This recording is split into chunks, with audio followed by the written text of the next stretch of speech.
Jennifer Lopez, the world-famous singer, dancer, and actress, chose a crisp morning in the Bronx to move freely without the usual fanfare. Wearing an old faded jacket, simple running shoes, and a knitted beanie pulled low over her forehead, she slipped through the bustling streets unnoticed. She wanted a few hours of normalcy, a chance to remember the roots that had shaped her phenomenal journey. Her destination was Rhythm and Flow, a small dance studio wedged between a bakery and a thrift shop.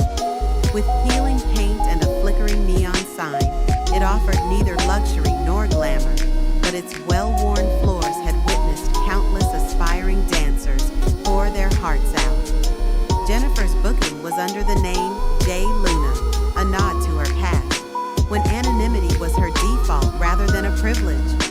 Inside, a young receptionist named Carlos sat behind a time-worn counter. He barely glanced up as Jennifer approached. "Can I help you?" he asked politely, checking a list of names on a clipboard. "Yes, I should have room 2 reserved," Jennifer replied, keeping her voice steady. Carlos flipped through the pages. "Here it is," he confirmed, handing over a key. "Enjoy your session." She walked down a narrow corridor lined with mirrors and faded dance competition posters. Memories of her own early days flickered in her mind. Sleepless nights, grueling rehearsals, and the thrill of landing that first big break. The door to room 2 groaned as she opened it, revealing a small space with scuffed walls, a dust-laden speaker, and a single mirror. Jennifer placed her phone on a windowsill and cued an instrumental track. The music's gentle rhythm filled the room as she began to stretch. She focused on each muscle, recalling how dance had once been her only form of self-expression. Gradually, the world outside faded, and she lost herself in the flow of movement. About 20 minutes passed before the door creaked open. A middle-aged custodian named Marta peeked in, holding a mop. "Pardon me?" she said softly. "I'll mop the hallway soon. Just letting you know so you don't slip when you come out." Jennifer paused, smiling. "Thanks for telling me," she replied, a hint of gratitude in her voice. Marta nodded, exiting quietly. Alone again, Jennifer danced with renewed intensity, feeling a rush of nostalgia. She remembered the block parties, the talent shows at her old school, and how she had fallen in love with performing long before the spotlight found her. Now, wearing no glamorous costume, she embraced the simplicity of the moment. When her phone's alarm chimed, signaling the end of her reserved time, she sighed and switched off the music. Gathering her belongings, she checked her reflection.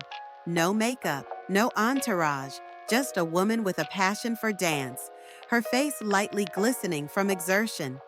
She left room 2, stepping carefully on the newly mopped floor.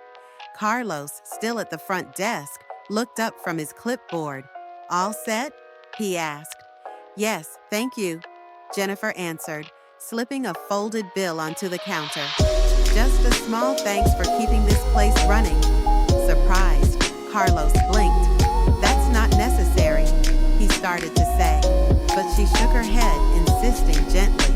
A few steps away, Marta was wringing out her mop in a yellow bucket. Jennifer approached, offering another tip. "For you," she said. "Thanks for taking care of things." Marta's eyes widened.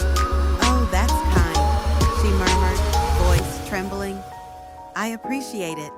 Jennifer pushed open the studio's creaky front door, stepping back onto the busy sidewalk. Horns blared as taxis cut through traffic, and a distant siren wailed. No one paused to snap photos. No one shouted her name.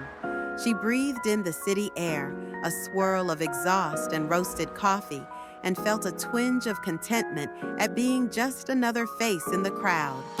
Rounding a corner, she glimpsed a newsstand plastered with glossy magazines, her face dominating half the covers. The headlines screamed about her next album, rumored relationships, and possible collaborations. She kept walking, heart warmed by the knowledge that for a short time, she'd recaptured a piece of herself